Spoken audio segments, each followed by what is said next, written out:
Forced vibration या क्या कह सकते हैं, ऑसिलेशन।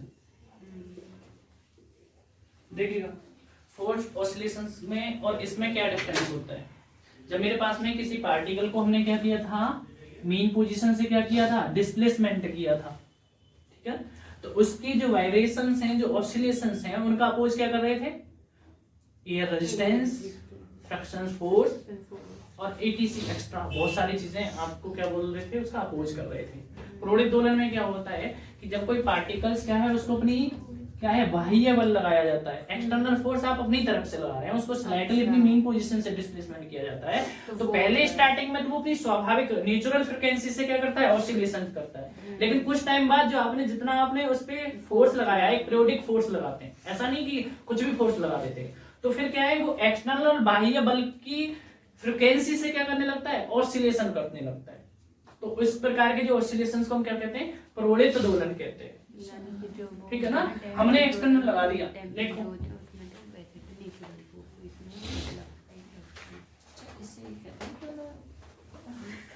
देखो जब किसी पिंड या निकाय, जब किसी पिंड या निकाय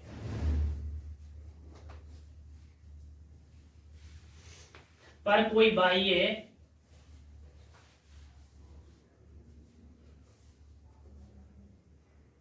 जब किसी पिंड या निकाय पर जब कोई बाह्य आवर्ती बल लगाया जाता है, तो पिंड अपनी स्वाभाविक आवृत्ति से, तो पिंड अपनी स्वाभाविक आवृत्ति से कंपन करने का प्रयास करता है।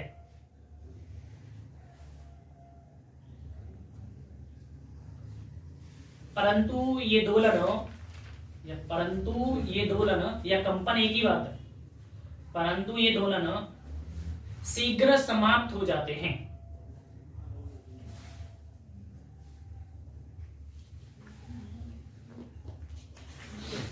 और निकाय बाह्य बल की आवृत्ति से, और निकाय बाह्य बल की आवृत्ति से दोलन करने लगता है। इस प्रकार के दोलनों को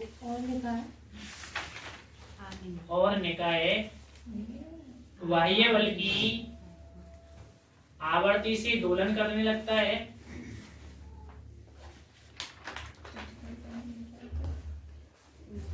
इस प्रकार के दोलनों को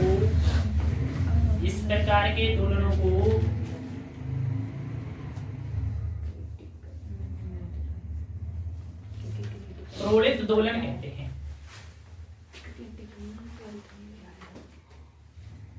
देखो when a system or a body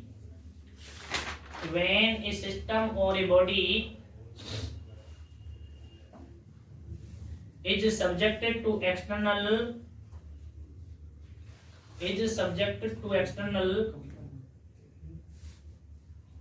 periodic force,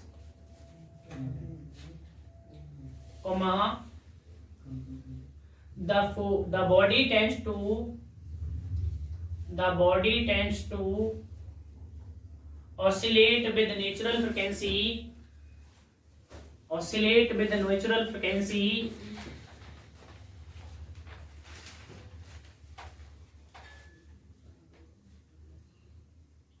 but very soon these oscillations die out, खत्म हो जाना, these oscillations die out and the body oscillate with the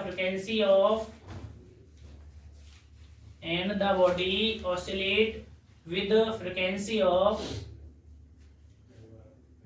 the external applied force with the frequency of the applied external force such oscillations are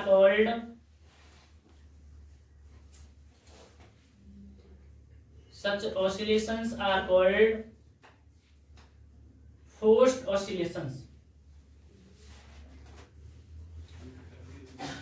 और डालेंगे equation 4।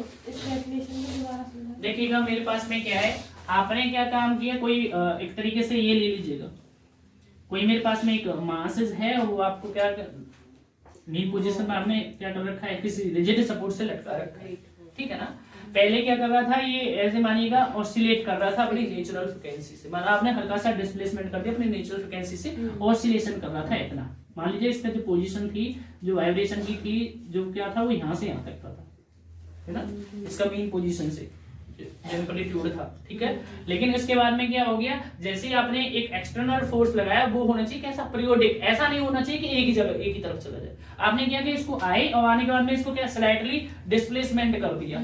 करने के बाद में क्या हो गया, पहले जो ऑसिलेशन अपनी नेचुरल फ्रीक्वेंसी से कर रहा था, वो तो हो जाएंगे क्या धीरे धीरे कम। जैसे आपने अपना क्या किया, एक्सटर्नल फोर्स लगाया, तो ये क्या करने लगा, अब तुम्हारे वाले फोर्स के साथ में क्या करने लगा, ऑसिलेशन करने लगा। अपने को भूल गया, जो आपके वाइब्रेशन जो आपने एक्सटर्नल फोर्स लगाया है, उसका एम्पलीट्यूड क्या हो गया, बढ़ गया। किसके साथ में कर रहा है, एम्पलीट्यूड मतलब ये वाला वेव, ये वाला पी, आयाम, कण का आयाम, एम्पलीट्यूड मींस आयाम। तो मेरे पास में क्या हो गया इधर, तो इसके जो ऑसिलेशंस हैं वो क्या हो गया, अब जो क्या कर रहा है, जो ऑसिलेशन कर रहा है पार्टिकल, वो अब क्या कर रहा है, एक्सटर्नल फ्रीक्वेंसी के साथ में कर रहा है, ना कि अपनी नेचुरल के साथ में। तो इस प्रकार के दोनों को हम क्या कह रहे हैं बेटा, प्रोडिक दो दोलक। पिछले में वाले केस में क्या हो रहा था कि मेरे पास में आपने क्या किया, एक रिजिड सपोर्ट से एक मास लिया, उसको आपने क्या हल्का सा क्या कर दिया, टर्व कर दिया। करने के बाद में क्या, वो अपनी मीन पोजीशन के क्या करेगा, रेस्पेक्ट में ऑसिलेशन करेगा। लेकिन कुछ कैसे होंगे, एयर रेजिस्टेंस होगा, फ्रिक्शंस हो सकता है, बहुत सारी चीजें हो सकती हैं जो इसको क्या कर देंगे, अपोज कर देंगे, धीरे धीरे क्या कर देंगे, इसका ऑसिलेशंस को क्या कर देंगे, कम कर देंगे। और एक टाइम ऐसा आएगा वो क्या हो जाएगा, बंद हो जाएगा। वो भी तो ऐसा सेम आपने क्या, आपने एक्सटर्नल और बढ़ा दिया ना उसका, आपने उसकी फ्रीक्वेंसी बढ़ा दी ना, एक्सटर्नल लगा दिया ना। इसमें आप एक्सटर्नल नहीं लगा रहे, इसमें आप एक्सटर्नल नहीं लगा रहे, बिल्कुल। इसमें नेचुरल है और इसमें एक बार तो लगाया। अब लिखो इक्वेशन 4,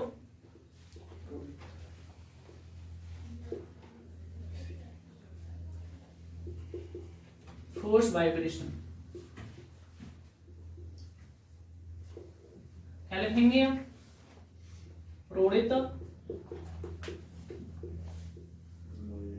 दोलित्र की समीकरण।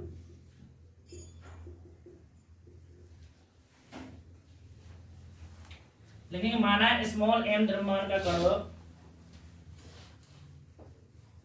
माना स्मॉल m द्रव्यमान का कण किसी क्षण या किसी समय, किसी क्षण स्मॉल t पर x दिशा में विस्थापन कर रहा है।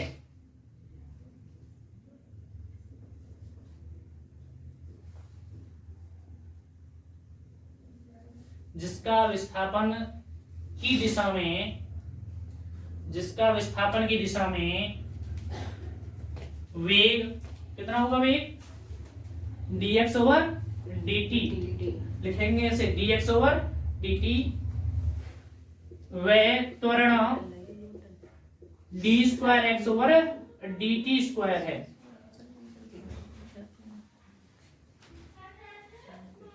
तब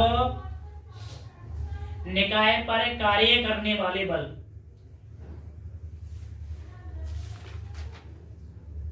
कितने बल काम करेंगे, कौन बताएगा।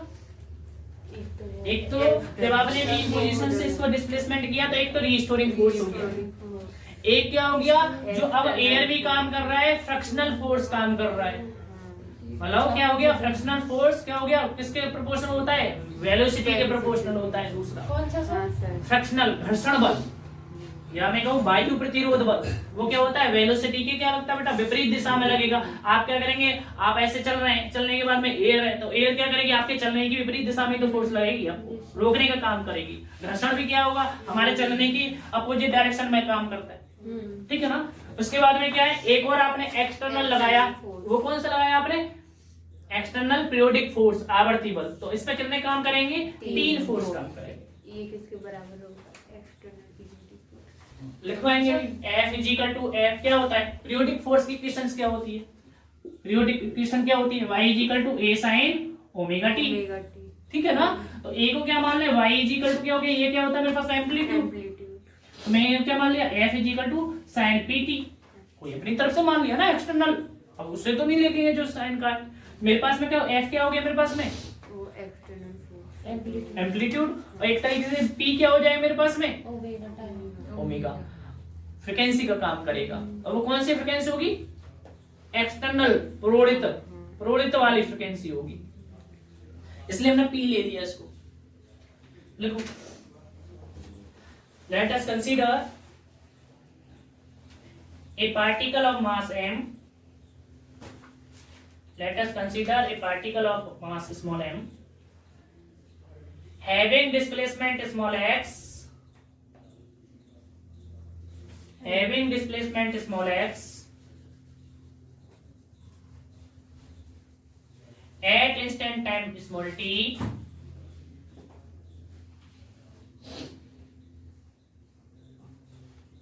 its velocity and acceleration, its velocity and acceleration will be dx over dt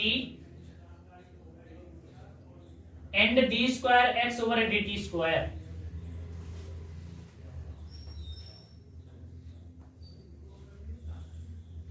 In the increased direction of, in the increased direction of displacement,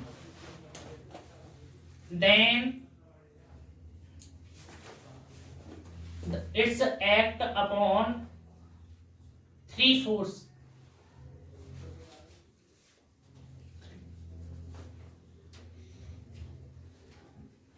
number 1 क्या हो जाएगा, प्रत्यानयन बल जो विस्थापन के क्या होता है मेरे पास में, विपरीत दिशा में होता है, क्योंकि रिस्टोरिंग फोर्स किसके प्रोपोर्शनल होता है, विस्थापन के अनुक्रमानुपाती होता है।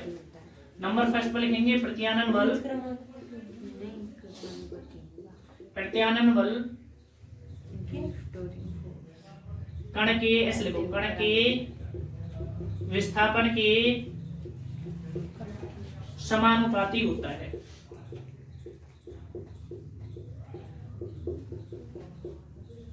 उसको मान लिया क्या, एफ आर बोल दूं, आर मीन्स रिस्टोरिंग फोर्स, और वो किसके प्रोपोर्शनल माना है आपने, एक्स के विस्थापन की, और एफ क्या हो जाएगा, आर इजिकल प्रोपोर्शनल आएंगे तो मेरे पास में कांस्टेंट आ जाएगा और मेरे पास में नेगेटिव। बेटा क्या है, रिस्टोरिंग फोर्स का मतलब है कि आपने कोई पार्टिकल था अपनी मेन पोजीशन में लटका हुआ था, आपने किया इसको, आपने डिस्टर्ब किया, मतलब इसको डिस्प्लेसमेंट करना चाहा, लेकिन कोई भी बॉडी, हमने एक और चीज बता रखा है, जो नेचर में जितने भी हैं, जितने भी पार्टिकल्स हैं, बॉडी हैं, वो अपने रेस्ट में, अपनी इक्विलिब्रियम कंडीशंस में रहना चाहते हैं। कोई भी हो, आपको लग सकता है कि ये चीजें क्या बोलते हैं, जब आप देखते हैं कि इनको शायद इस जीवन में कष्ट होता होगा, ऐसा नहीं है।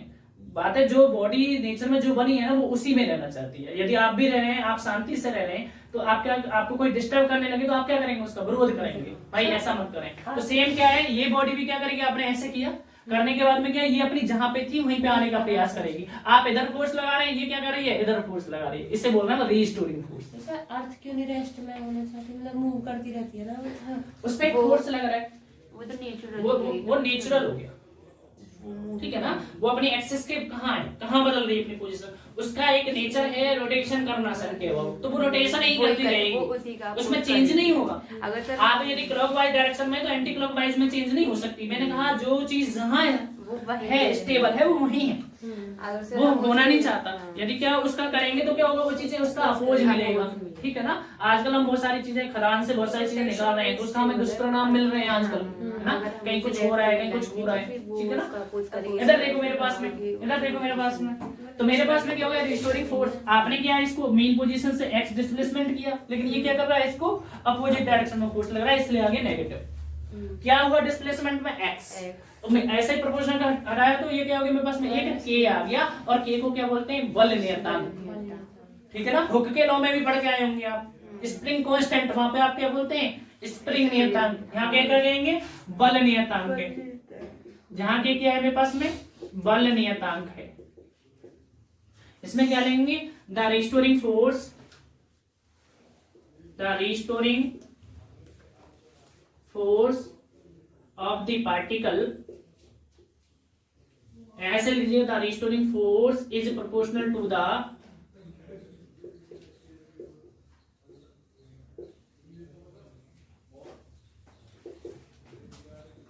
Displacement of the particle. तो मेरे पास में क्वेश्चन क्या होगी, मेरे पास में फर्स्ट होगी जहां k is the force constant, तो मेरे पास में क्या होगा, सेकंड क्या लग रहा है, फ्रैक्शनल फोर्स लग रहा है, और फ्रैक्शनल फोर्स मैंने अभी पहले 2 मिनट पहले समझाया क्या होता है, फ्रैक्शनल फोर्स डायरेक्टली, ऐसे भी बोल सकते हैं, directly proportional to the velocity. मतलब क्या है, घर्षण बल कण के वेग के क्या होता है, अनुक्रमानुपाती होता है, और वो कैसे होता है, विपरीत डायरेक्शन में होता है, उसको मैंने क्या मान लिया, एफ डैश मान लिया। ठीक है ना, और वो किसके प्रोपोर्शनल है, बी के प्रोपोर्शनल है, तो मैंने क्या किया, F dash is equal to क्या हो गया, प्रोपोर्शनल dx ओवर dt बोल सकते हैं, क्योंकि अभी अपने डेफिनेशन में लिखा जो वेलोसिटी वो कितनी है, dx ओवर dt है। तो मेरे पास में क्या होगा, F dash is equal to, मैंने क्या लिया, एक प्रोपोर्शनल कांस्टेंट ले लिया v, और मेरे पास में नेगेटिव साइन क्या हो, क्योंकि अपोजिट डायरेक्शन में काम कर रहा है, इसलिए dx over dt। Equation number कितने होगी प्रोसेस, सेकंड, जहां मेरे पास में क्या है, v एक क्या है, नियतांक है। अब आएगा मेरे पास में तीसरा जो फोर्स होगा वो कैसा होगा, मेरे पास में आवर्ती बल होगा।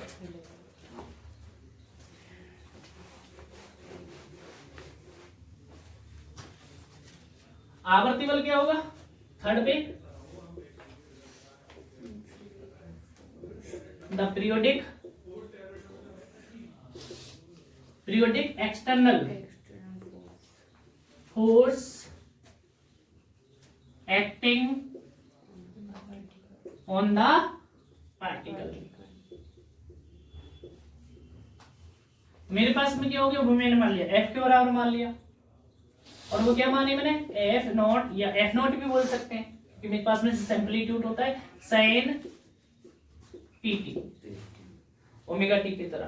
तो मेरे पास में क्या हो, टोटल इक्वेशन में क्या होगी, मेरे पास थर्ड हो गया।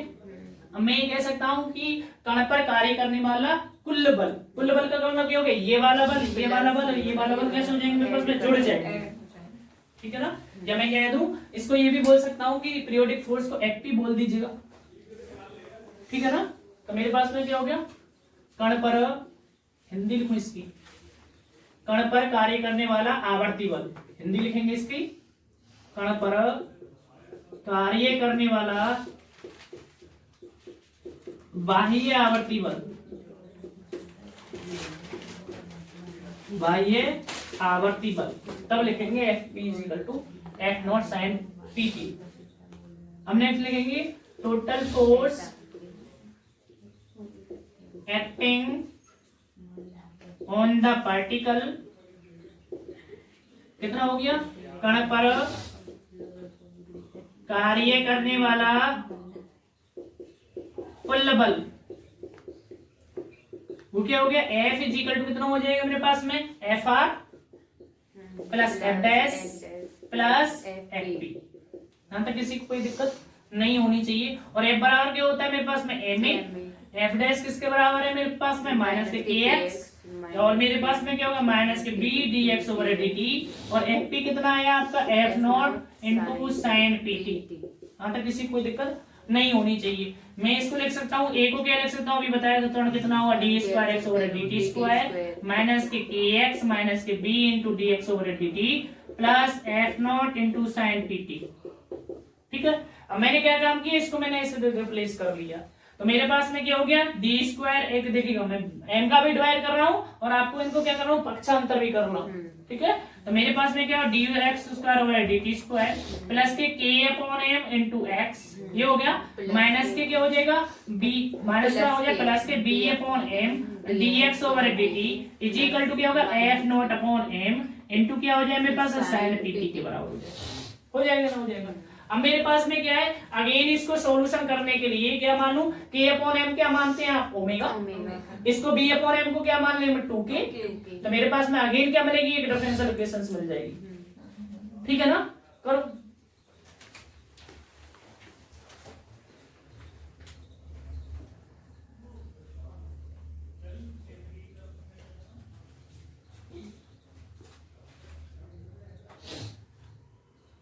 सर ये घर्षण ये यहाँ से समझाना एफ डैश बराबर ये हाँ ये बेटा मैंने अभी बताया कि घर्षण बल हमारे चलने की विपरीत दिशा में कार्य करता है, वेग की विपरीत दिशा में कार्य करेगा, F बराबर क्या होगा, v हो गया, और हमें पता है वेग क्या होता है, विस्थापन परिवर्तन की दर को क्या बोलते हैं, वेग कहते हैं, dx ओवर dt कर लिया।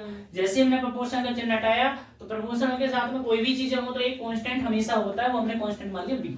सर वहाँ तो मतलब एक जैसा नहीं मान सकते, एक जैसा कैसे मानेंगे, ये अलग फोर्स हो गया बेटा, ये अलग फोर्स हो गया बेटा, ये अलग फोर्स हो गया, तो हम क्या है k1 k2 k3 ले सकते हैं। आप या तो ऐसे करें k1 k2 k3 ले लें या PQRS ले लें, क्योंकि हम अलग इसलिए लेते हैं कि हमें कंफ्यूजन ना हो, हमें ये पता रहे कि कौन सा कांस्टेंट किसके साथ में। वहाँ तो सर के बल नियतांक है, यहाँ बी क्या है, बी भी एक हमारे पास में एक नियतांक है, ठीक है ना, आप खाली नियतांक ले सकते हैं, फोर्स कांस्टेंट, फोर्स कांस्टेंट, खाली नियतांक भी बोल दो, वो तो मैंने थोड़ा स्टैंडर्ड में बोल दिया, आप लिख सकते हैं कि एक कहाँ क्या है, एक नियतांक है बस।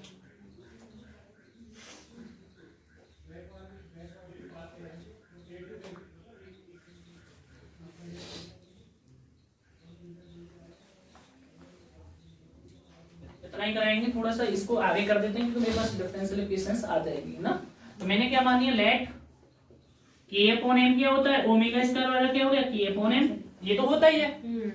अब ने क्या किया, बी अपॉन एम को आसान बनाने के लिए क्या मान लिया, 2k के लिए बराबर मान लिया, 2k इज इक्वल टू क्या मान लिया हमने, बी अपॉन एम मान लिया, और एफ नॉट अपॉन एम को क्या मान लिया हमने, स्मॉल एफ मान लिया, ठीक है ना, एफ नॉट अपॉन एम को क्या मान लिया हमने, स्मॉल एफ मान लिया, है ना। तो मेरे पास में अब इक्वेशन कितनी हो जाएगी, देखो इधर ये वाली इक्वेशन क्या हो जाएगी, ये इतना कर लिया ना, थोड़ा सा इतना रफ कर देता हूं। इक्वेशन क्या होगी, देखो D square x over d t square plus के क्या हो गया, ओमेगा स्क्वायर एक्स होगी, नहीं होगी, प्लस के क्या हो जाएगा, 2k क्या हो गया, d x over d t is equal to क्या हो गया, एफ स्मॉल, और वो कितना हो गया, साइन पीटी के बराबर हो गया, ठीक है। अब मेरे पास में ये इक्वेशन देखिएगा, हायर पावर ये नहीं, फिर उसके बाद लोअर, फिर लोअर, ठीक है, एक्स की power dx dt square plus k 2k dx over dt plus omega square x is equal to क्या हो गया, f sin pt के बराबर हो गया, है ना। और यह क्या है, यह प्रवृत्त दोलन की अवकलन समीकरण है, क्या है, अवकलन समीकरण है। आपसे यदि शॉर्ट में पूछने लगे कि भाई आपकी अवकलन समीकरण बात कीजिए तो आप यहीं तक करके आएंगे, ठीक है। This equation of, this differential equation of ऐसे लिखिएगा, दिस डिफरेंशियल इक्वेशन ऑफ क्या है, ये फोर्स्ड ऑसिलेशन या फोर्स्ड वाइब्रेशन, ठीक है। और अब इसका क्या मान लेंगे, इस समीकरण का हल क्या होगा, मेरे पास में एक निम्न है, निम्न कौन सा मान है, आर्बिट्ररी एक सॉल्यूशन मान लेंगे, और x इज इक्वल टू क्या मान लें, a sin pt minus theta, ठीक है। माना इस समीकरण का स्वेच्छ हल निम्न है, जो इस समीकरण को क्या करता है,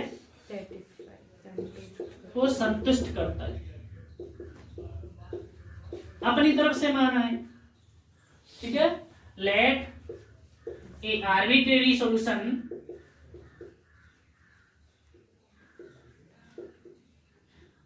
which satisfy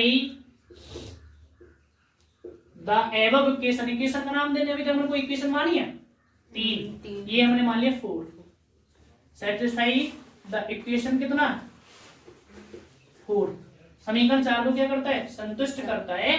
और उसके लिए हमने एक सॉल्यूशन क्या मान लिया, वो मान लिया हमने x a sin pt minus के थीटा। अब देखो मेरे पास में क्या हो गया, वहां पे क्या माना था, x a e की पावर अल्फा टी माना था, क्योंकि हमें इक्वेशन चाहिए।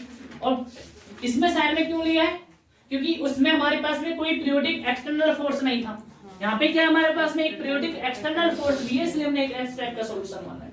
तो हम क्या करेंगे, एक बार डिफरेंशिएशन करेंगे, अगेन दूसरी बार डिफरेंशिएशन करेंगे और इसमें वैल्यू पुट कर देंगे और फिर वहां से हम क्या निकालेंगे, एक जनरल सॉल्यूशन निकाल लेंगे, ठीक है।